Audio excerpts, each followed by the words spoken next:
protection of animals and the environment was recognized by the World Wildlife Crime Report in 2020 as a major priority for international communities. Decreasing percentages in various animal populations shows the impact that poaching has on the survivability of them, and in turn the extinction threats if poaching is not regulated in a more productive manner. So, what is poaching? Poaching is defined by National Geographic as the illegal trafficking and killing of wildlife. Thomas N.E. Gray, Director of Science at a Wildlife Conservation Alliance, calls poaching a global crisis among African elephants. And this species is only one of numerous species that are poached, including the pangolin, the tiger, the snow leopard, and the rhino. So according to Dr. Scott Schlosselberg, who's an independent ecologist, he refers to two different species of elephants, savanna elephants and forest elephants. He found that in between the years 2010 and 2012, over 100,000 elephants were poached. He also found that in some other countries, over 50% of the elephant population declined in under 10 years. According to an article called The Global Fight, in July of 2017, 7.2 tons of elephant tusks were captured by Hong Kong authorities. Now this ended up being worth over $9 million in street market value and were hidden in a concealed shipment of frozen fish in order to conceal its illegal merchandise. Now the seizure of these elephant tusks contributed to the over 20,000 elephants that are killed each year and ended up demonstrating the magnitude of poaching as a whole. According to Dr. Moyle, a senior lecturer at the University of New Zealand, there are only 6 remaining subspecies of tigers. 3 subspecies have already gone extinct, and that puts direct attention on poaching and its effects on animal populations. So there are a variety of factors that contribute to the practice of illegal poaching, and in turn creating extinction threat for a variety of species. Dr. Moyle places emphasis on the fact that smugglers in China specialize in the skins and bones of tigers, and they're most likely to operate in small, discrete groups.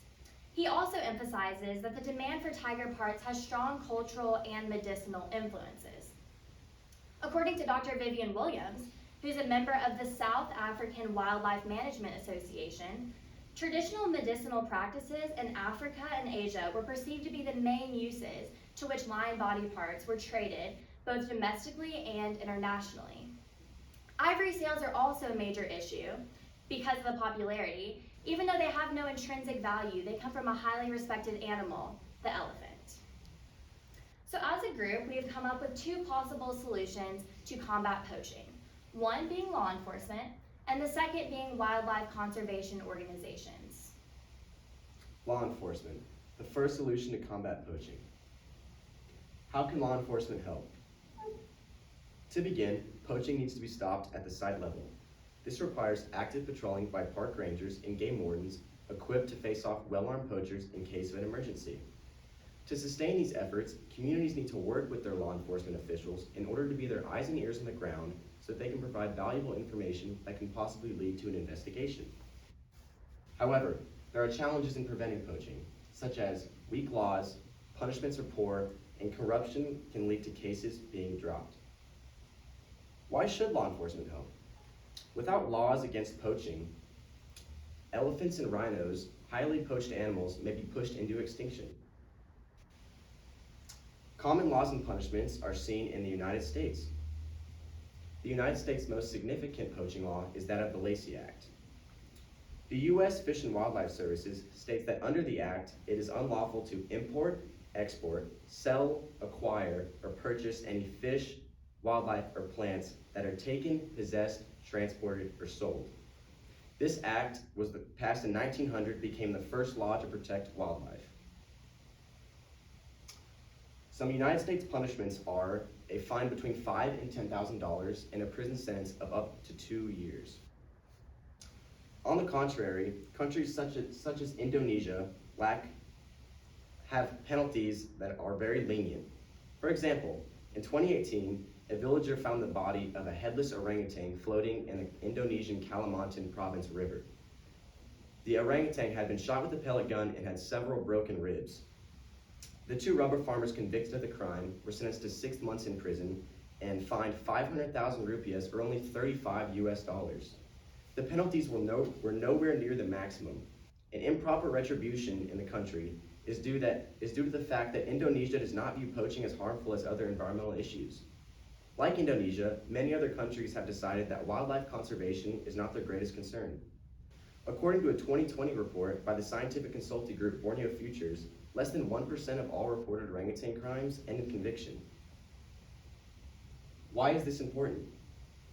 Well, with lack of enforcement and authority, poachers will continue to commit the harmful crime, no matter how high the punishment.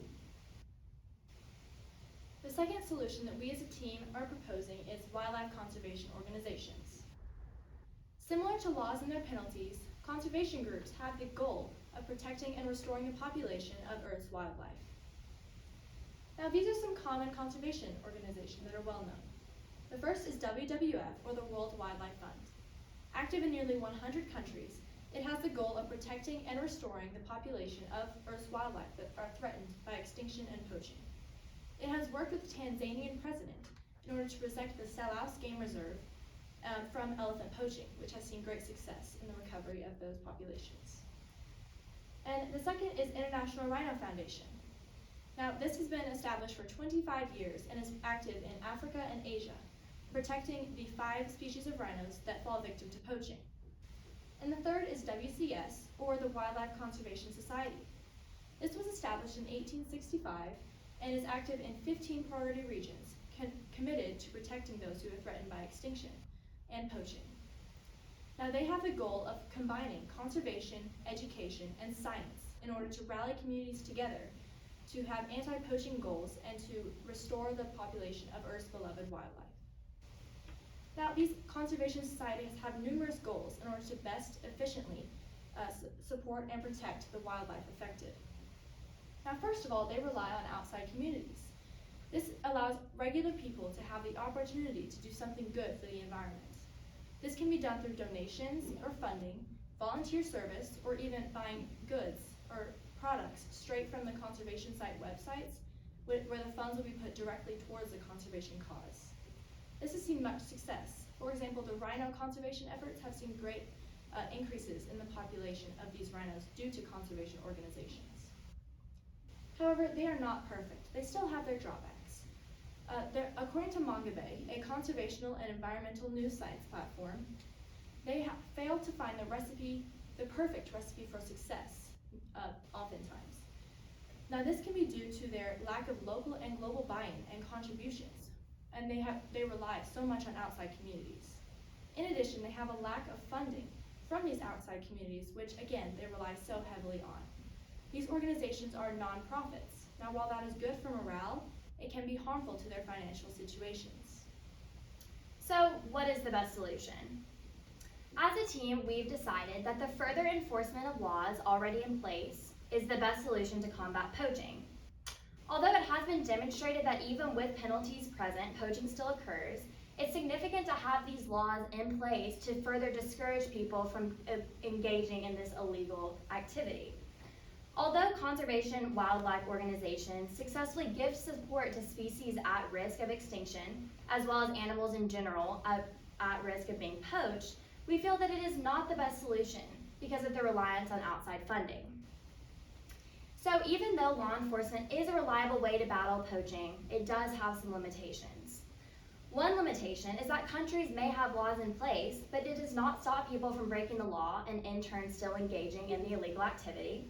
And overall, the lack of enforcement of laws in place is also a limitation because laws are not beneficial if they are not enforced. There's also a great amount of time required to pass and process laws, so implementation of these laws is crucial. In conclusion, conservation efforts such as authority establishment and wildlife preservation organizations are crucial in the protection of Earth's wildlife, as demonstrated through the detrimental effects that poaching has on animal populations as a whole. So, join us on the hunt to end poaching. Thank you. Okay, I'm going to start with Grace Ann for a question. Reflecting on your colleagues' work, which one had the greatest impact on your overall understanding of the problem your group identified? So in Joseph's paper, he focuses on the laws that are already in place in various countries, as well as the limitations of these laws and the reasoning behind why they are or not enforced. So this helped me overall understand the report better, because at first I thought that there just weren't enough laws in place, and so that was what was causing the decrease in population and just the negative effects of population as a whole. But after reading Joseph's report, I learned that it's not that there aren't enough laws in place, it's that the laws are not being implemented. So this helped me better to understand the report as a whole. Joseph, how did the group decide to include Grace Ann's perspective, lens, or conclusion into the overall presentation?